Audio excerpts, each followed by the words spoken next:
So it's 8 in the morning. I've just woken up to the news that Taylor Swift has released a new album, and we're going to talk about it. If you are a Swifter, you already know everything there is about this. Skip like a minute ahead and then we'll discuss it. For everyone else, let me just catch you up on what you've missed. She started hinting like over the past few days, really since like yesterday. This whole thing has been pretty quick moving. So yesterday she posted like 12 photos on Instagram of her in orange outfits. Everyone started going, oh, new album. And there was some teasing towards maybe she'll do this on her boyfriend's podcast. And today we wake up to the news that she has done that and she's released it. This is the new album. This is this is the vibe of the new album. We don't have any details on it yet. We don't know what it looks like. All we know so far is it's called Life of a Showgirl. These are the colours of it. And that it will be released sometime before the 13th of October. Okay, because if you pre-order it on the website, it says that it will be shipped before the 13th of October. It also says this is not the release date. Just an FYI, it's going to be released before the 13th of October. So, when's it going to be released? I don't know. I'm going to take my guess, my stab in the dark, on when I think it'll be released. I think it'll be released the 10th of October. You heard it here first, the 10th. Anyway, let's discuss it. Swifties, welcome back to the conversation. You didn't miss anything then. If you've skipped to this point, you've skipped to the exact right point. What do I think about it?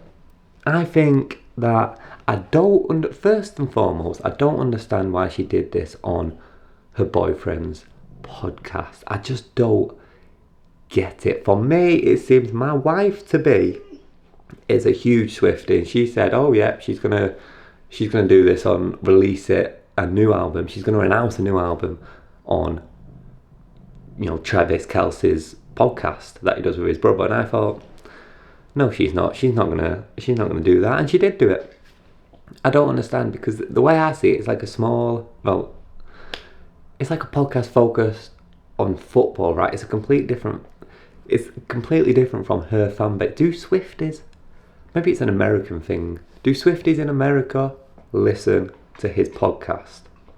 Because the way I see it, his podcast has got a completely different audience separate from Swifties. I don't understand why she would do it. It also seems a bit small for like the announcement, or it doesn't seem like a big celebration. It seems like she's been convinced to do it as like a cash grab, because clearly doing this has got loads more eyes and ears onto Travis Kelce's podcast, right? So it seems like she's helping out her boyfriend a little bit. Let me help you out.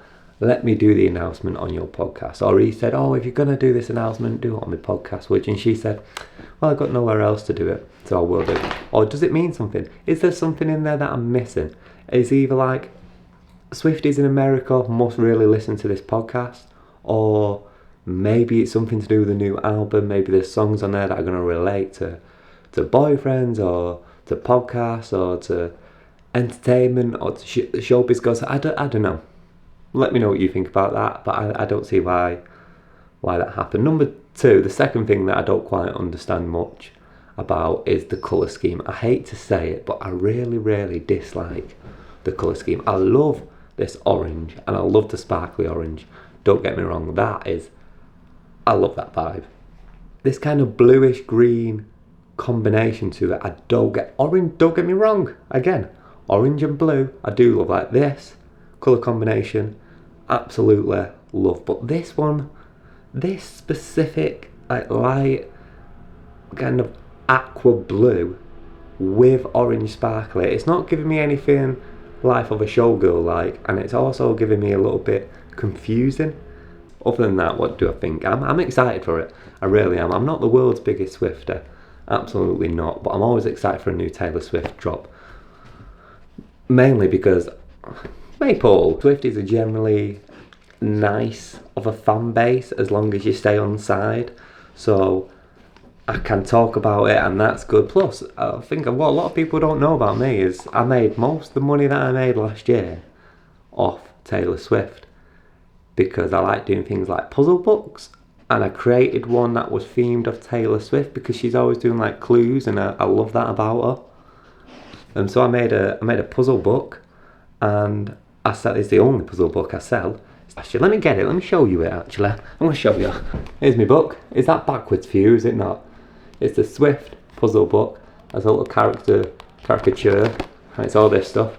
And it's just a bunch of pages of like puzzles. So you've got things like a quiz, general knowledge quiz. What was the first album Jack Antonoff first helped produce? You've got to answer the quiz. Then it's got things like finish the lyric. Then it's got things like, it's got word searches, but it's got word searches for every album. Midnight, Evermore. Now I'm going to have to add another one, you see. Lover. This is my favourite one. These took me absolutely ages to do. They're code breakers. So you've got to use this to figure out what the code is to break these up. Yeah, I had the most fun ever doing that, and it was a surprise that I actually sold some. It don't make loads of money, don't get me wrong, but a big portion of my income last year was from that.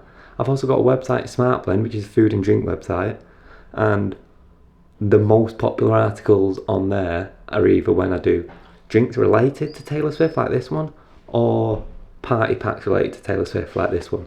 So Taylor Swift stuff always does well for me. Every time Taylor Swift releases something, it's like a creative outlet for me to be able to do things like those puzzles, and I can do like themed things, because I know that every time I love to do a theme, and every time I do a theme, the Taylor Swift fan base, they love, there's the good fan base with that. And like I could do a theme of anyone else, I could do a theme of Katy Perry, but her fans don't care about that. So when they don't care about it, it kind of demotivates you to do it. So, and the songs are absolutely bops.